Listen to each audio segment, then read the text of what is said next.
El tema es, como ya lo decía Melissa, epilepsia focal en compañía de componente irritativo secundario a neurocisticercosis, que es la parasitosis del sistema nervioso más común y ya es considerada cosmopolita. En antaño era exclusiva de los latinos, actualmente ya no, lo hay en España, está en todas partes. Y bueno, ahorita vamos a tratar cómo esta neuroinfección nos da como resultado un tipo de epilepsia. Epilepsia secundaria a neurocisticercosis. Van a reconocer unas imágenes porque los temas de esta sección neurológica están interconectados. Ya el doctor Víctor Pereira nos mostró parte de la taxonomía de esta parasitosis. Ahí tenemos una imagen ampliada de cómo se ve el cisticerco. El cisticerco cuando está desnudo, sin su cápsula. Es un helminto, es un gusano, es un platelminto, es un gusano plano, acintado, que se instala en la primera porción del intestino delgado y que se activa con las sales biliares. Se le ha descubierto neuronas, grupos neuronales en el escólex, y también tiene neuronas de interconexión, es decir, que no es cualquier gusanito. Aquí tenemos una imagen poco vista de San Valentín. San Valentín es considerado el santo de las personas con epilepsia. ¿Sí? En este fresco que se encuentra en Alemania, vemos como un niño está siendo expulsado por tantos mitos, tantas creencias mágico-religiosas que han envuelto por siglos a la epilepsia. La epilepsia tiene toda una historia a nivel mundial catalogada como de difícil tratamiento, que en realidad no lo es tanto como lo vamos a ver. Toda epilepsia tiene una causa. Tenemos nuestros escritos también en el Código de la Cruz Badiano, cuando por requerimiento de los conquistadores españoles vieron que parte de la medicina tradicional ocupada por los aztecas servía. Lo pongo ahí porque leerlo es bastante extenso, pero le pueden tomar una captura, y es una receta imposible para tratar la epilepsia, pero ya había la idea desde 1500. Okay. La epilepsia, por lo tanto, hay que concebirla como ni más sagrada ni más diabólica que un resfriado. Hay que irle perdiendo el miedo. Una de nuestras responsabilidades como médico y de ser humano es de tratar de mejorar la calidad de vida de nuestros semejantes. En epilepsia es entendernos a nosotros mismos, es ver cómo funciona nuestro cerebro. Una definición que a mí me agradó es la de Brailovsky, un neurólogo que también es poeta, que nos decía que la epilepsia no es más que una respuesta exagerada de nuestro cerebro. Bueno, dentro de los objetivos de la Liga Internacional en contra de la epilepsia, de la cual soy miembro, capítulo México, es generar aceptación, prevención, diagnóstico y tratamiento. Y el decir, subrayo ahí, aceptación, es porque en su mayoría todo mundo lo niega. Y lo mismo pasa con la neurocisticercosis. La neurocisticercosis está como que muy relegada. Dice, neurocisticercosis, rápido con lugares donde hay desaseos, con mala cultura en el manejo de alimentos, y no siempre es el cerdo el que nos las transmite, ni son los vegetales contaminados con aguas negras. Ahorita vamos a desmenuzar un poco más el mapa conceptual que tenemos del ciclo de la transmisión de la neurocisticercosis. Muy bien. Empecemos por definir qué es epilepsia. La epilepsia deriva del griego epilambenein, que significa ser tomado o atacado por sorpresa. De acuerdo con la Liga Internacional en contra de la Epilepsia y la OMS, desde 1973 se definió a la epilepsia como la afección crónica y recurrente de paroxismos, crisis epilépticas desencadenadas por descargas eléctricas anormales que tienen manifestaciones clínicas muy variadas, asociadas a trastornos paraclínicos. Al decir paraclínicos, son todas las anormalidades que nosotros podemos encontrar al electroencefalograma, que en este trabajo es lo que propongo bien como una herramienta diagnóstica y de seguimiento para la neurocisticercosis. A la neurocisticercosis se le conoce como la gran enmascaradora, como la gran imitadora, motes que le han dado muchísimos médicos a través de la historia, pero todas esas manifestaciones clínicas tan variadas son ocasionadas por las epilepsias chiquitas, que también se conocen como crisis focales, como epilepsias parciales, y recordando que dependiendo el sitio de donde se da esa descarga, que para generalizarlo un poco, la trataríamos como si fuera un cortocircuito. Si es frontal va a dar un problema del habla, si es temporal puede ser un problema de audición, incluso alucinaciones. Frontal también da problemas motrices, parietal, aquí miraban mucho lo que es el Chavo, Chespirito, ¿verdad? Así como en México entran muchas series colombianas. Gran parte de lo que les voy a presentar es sacado acá de Colombia, donde mi amigo, el profesor Briceño, Camilo Briceño, me ha apoyado para entender un poco más sobre los procesos de inmunología y desmitificar ese gran valor que se le daba al Western blot. Decían neurocisticercosis, Western blot. Hasta hace un año al Western blot se le daba una certeza, una sensibilidad del 97%. Actualmente el Western blot baja al 24%, del 24 al 60%. O sea, ya no es una prueba diagnóstica inmunológica competente, como lo vamos a ver en los criterios para diagnosticar esta patología. Me lo voy a llevar un poco rápido por el tiempo, porque lo que me interesa presentarles son los cambios que da la neurocisticercosis a nivel cortical y subcortical al electroencefalograma. ¿Qué es lo que estoy proponiendo? Es una epilepsia en compañía de componente irritativo. Clasificación de las epilepsias. La Liga Internacional de las Epilepsias, la Liga Internacional en contra de la epilepsia, las clasifica por su etiología, si son epigenéticas, metabólicas, por problemas displásicos, por su localización. Tenemos las de inicio generalizado, crisis focales, que serían las de las a tratar, por así decirlo, y por último el tipo de estatus epiléptico, que es importante definirlas, que son caracterizadas por una clínica en especial.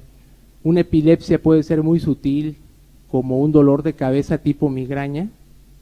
Una epilepsia puede ser tartamudez, una epilepsia puede ser alucinación en cualquier esfera.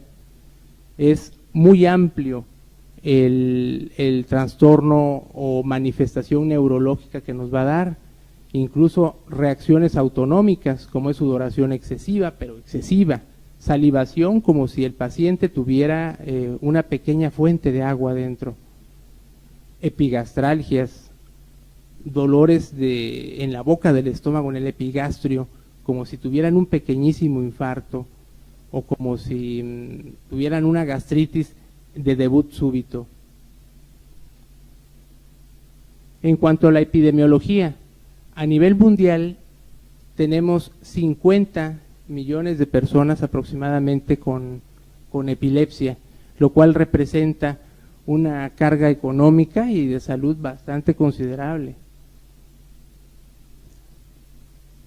La epilepsia secundaria neurocisticercosis se caracteriza por lo siguiente.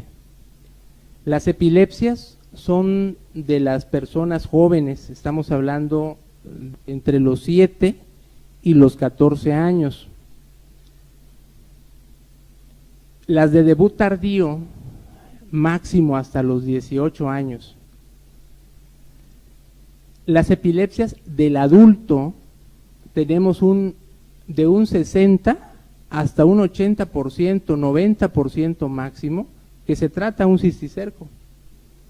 Entonces, eso le da la aceptación a nivel mundial de decir el cisticerco, entonces ya no es de los latinos, es cosmopolita. Y aquí surge algo también. ¿De dónde viene el cisticerco? ¿Cómo se da su ciclo? ¿Y cómo entró a nuestro continente? Que es lo que vamos a tratar. El doctor Bley ya me queda viendo así, ya sospechamos que viene de España.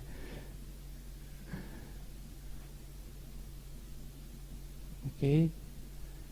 Bueno, el origen de las tenias sigue siendo muy controvertido. De acuerdo con la sistemática actual, hay 2 subclases de tenias: la familia cestodaria y la eucéstoda. La tenia o solitaria pertenece a la clase eucéstoda. El caso es que se ha roto varias veces la clasificación taxonómica que se le da a la solitaria. No es tan sencillo como a veces creemos. Tiene neuronas de interconexión, está formado así rápidamente por una cabeza que es el escólex. El escólex, como lo vimos en la foto inicial, tiene un rostelo que es un saliente armado, es decir, tiene unos ganchitos. Estos ganchitos, que llegan a ser hasta 42, le dan una fijación, más 4 ventosas. Eso lo diferencia a esta solitaria, a esta tenia, de la tenia saquinata, que es la de la vaca, y la tenia asiática.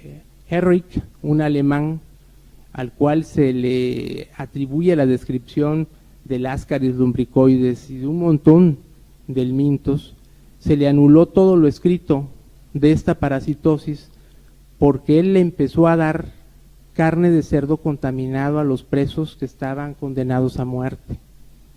Entonces, pues, no era nada ético.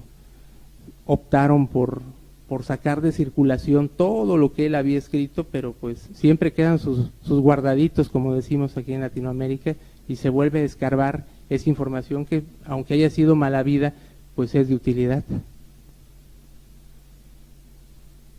Ok.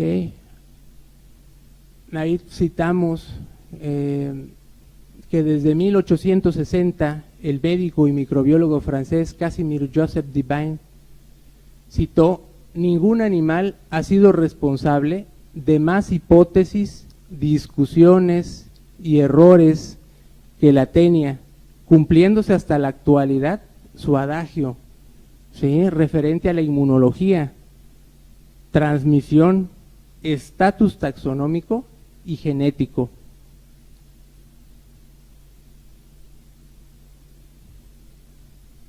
Ahí vemos a una solitaria en movimiento.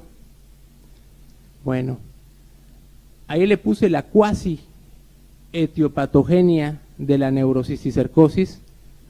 Es la siguiente. Bueno, la neurocisticercosis es captada por los homínidos, por los primeros primates. Surgió hace miles de años, probablemente en África, al empezar a comer desperdicios de las presas de grandes carnívoros y convivir estos estrechamente en condiciones insalubres, y luego quizás se mantuvo a través del canibalismo. Resumiendo, desde que el cerdito, el porcino, se convierte como el intermediario, como el perpetuador de la neurocisticercosis, de la cisticercosis, es decir, el humano alberga la tenia, el humano que defeca a la intemperie, el cerdo por tener hábitos coprofágicos, consume trozos de tenia, huevos de tenia, y aquí la parte más infectante no son los huevecillos, son los proglótidos, los fragmentos del cuerpo de la solitaria. Estos proglótidos no duran mucho a la intemperie, estamos hablando de que máximo 2 días. 2 días, si no son consumidos, se echan a perder. Caray, tan rápido. Me voy hasta el final y ya no les pude mostrar un cisticerco que digamos me prestó el doctor Dagoberto, quien acaba de exponer ahorita Salgado, de una craniotomía. Okay. Me voy hasta el final, regálenme 3 minutitos. 3 minutitos para que les muestre el trazo. Hay mucho de qué hablar. La etapa vesicular, una vez que el cisticerco llega a nuestro cerebro, puede ser vesicular o puede ser racemoso.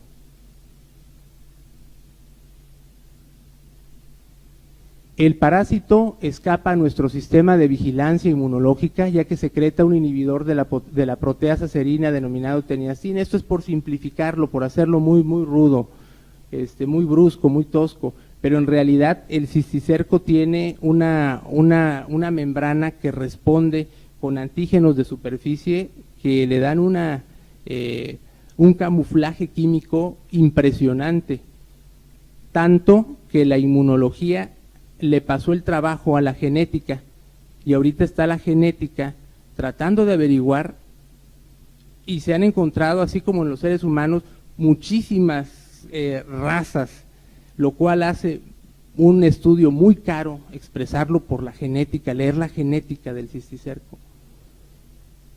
Bueno, esas son las etapas, y lo cual hace que a veces se confunda en la lectura de una tomografía, o sea, no es una imagen única. Aquí lo peligroso del cisticerco es que ya una vez instalado en nuestro sistema nervioso puede llegar a vivir de 3 hasta 15 años. Y hay estudios más exagerados que dicen que hasta 25 años. Si el paciente no toma la medicación específica para esta patología y no se le da el seguimiento adecuado, no es que el cisticerco se reproduzca en nuestro cerebro, es que el paciente se sigue contaminando.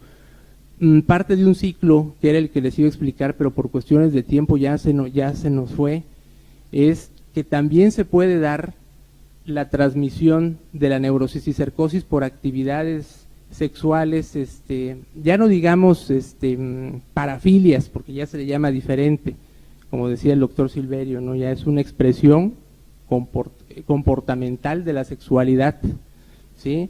Entonces la coprofilia puede dar también la ingestión del proglótido, que está cargado hasta por 40,000 huevecillos directamente, y ahí la probabilidad es enorme de que quedemos contaminados. Ese es otro de los aportes que les quería comentar. Ok, entre más grande es el cisticerco, más manifestaciones clínicas da. Vámonos hasta el final. Listo. Este es el electroencefalograma moderno, que nos sirve como una herramienta diagnóstica y de seguimiento.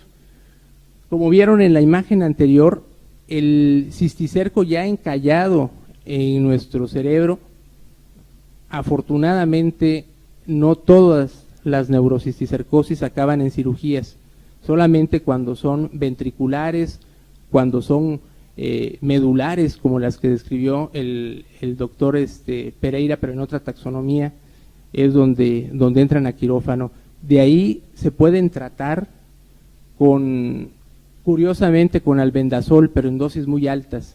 En un adulto se maneja una dosis de 800 miligramos por día por 2 semanas. Se los voy a poner acá por si gustan copiarlo. Y esto es un apoyo diagnóstico para cuando en ocasiones al al gabinete de radiología se le pasa reportar esa lesión que en ocasiones puede confundirse con una atrofia cortical, ahí lo tenemos, ¿sí? Estas sutilezas van muy de la mano. Ese es un cisticerco racemoso, uno grandote. Estas sutilezas van de la mano con el crecimiento de la tecnología. El electroencefalograma electromecánico, el que se inventó en Alemania en 1929, duró hasta 1996. El digital prácticamente entró en el 2000. Aquí vemos las descargas que, aunque se vean tremendas, en realidad son pequeñas. Tratamiento. Antes de iniciar el tratamiento antihelmíntico es impregnar al paciente con un antiepiléptico, porque cuando matamos al cisticerco, la sintomatología, las crisis focales se exacerban, se hacen más grandes.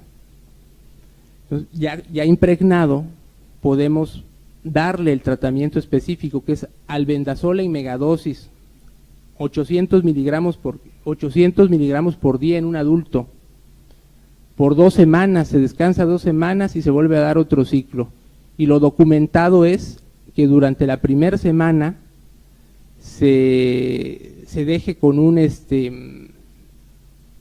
corticoesteroide para minimizar la respuesta inflamatoria. De todos los antiepilépticos, el que utilizamos en este estudio es el levetiracetam, porque es el menos tóxico con el hígado.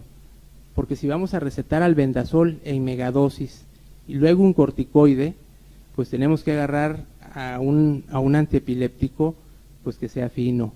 No podemos recetar de los más económicos.